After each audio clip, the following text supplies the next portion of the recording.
Ụtụtụ ọma Igbo mụrụ nze m ọzọ. Kedu ka anyị mere n'ụbọchị taa? Kedu otu eke si anya anwụ? Ama m na ọ na-anya ntụgharị. Ekele dịrị Chukwu okike abịama, onye mere ka ndụ fọdụrụ anyị n'ụbọchị taa. N'oge gara aga, anyị na-eleba anya na verb. Anyị na-akụziri ụmụ anyị otu esi asụ asụsụ abụọ asụsụ Igbo, maka na nke a bụ nke anyị. In our last class, we taught our children and our people how to use the verb cook, how to use it to form words and to form sentences.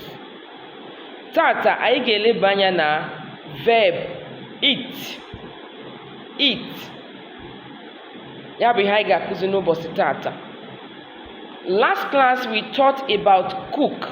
Today we are talking about eat. What is eat in Igbo? Eat. E-A-T. Eat. Eat bụ rie. Eat bụ gịnị? Rie. Eat. Eat. Bịa rie nri.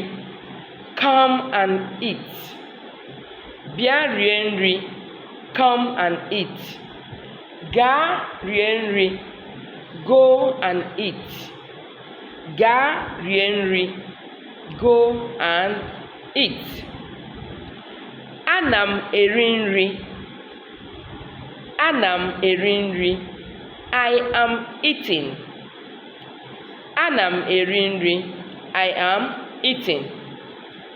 Anyị na-eri nri.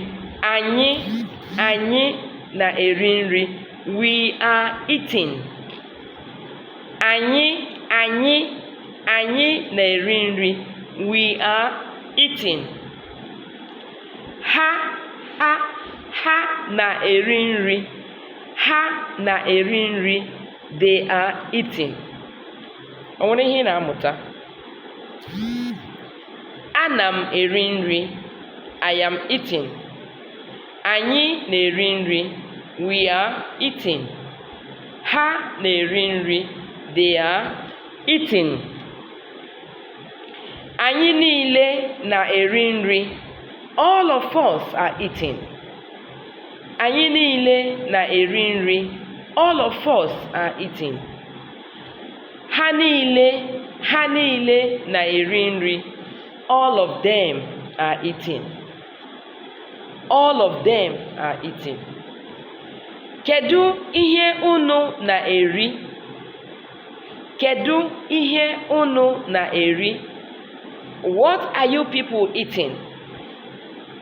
Kedu ihe unu na-eri? Kedu ihe unu na-eri? What are you people eating? Anyị na-eri ụtara. We are eating swallow. Anyị na-eri ụtara. We are eating swallow. Anyị na-eri osikapa. We are eating rice. Anyị na-eri ji. We are eating yam. Anyị na-eri ụkwa. We are eating breadfruit. So, otu a ka anyị na-esi asụ ya bụ asụsụ Igbo. Don't forget to subscribe, to comment. Maka na nke a bụ nke anyị. If you have not subscribed, please go and subscribe so that we come together ka anyị kụziere ụmụ anyị asụsụ Igbo. Maka na asụsụ Igbo ga-eto eto ma gbaa mgbọrọgwụ. Ọ ka bụkwa nwanne unu nwaanyị Odoziakụ Chidi John Mbagwu, onye nchịkọta Peaceful Igbo Academy. O ruo echi, anyị ga-ebidokwa ebe anyị kwụsịrị. Ndewonu. Ụbọchị taa mara anyị mma. Daalụnụ.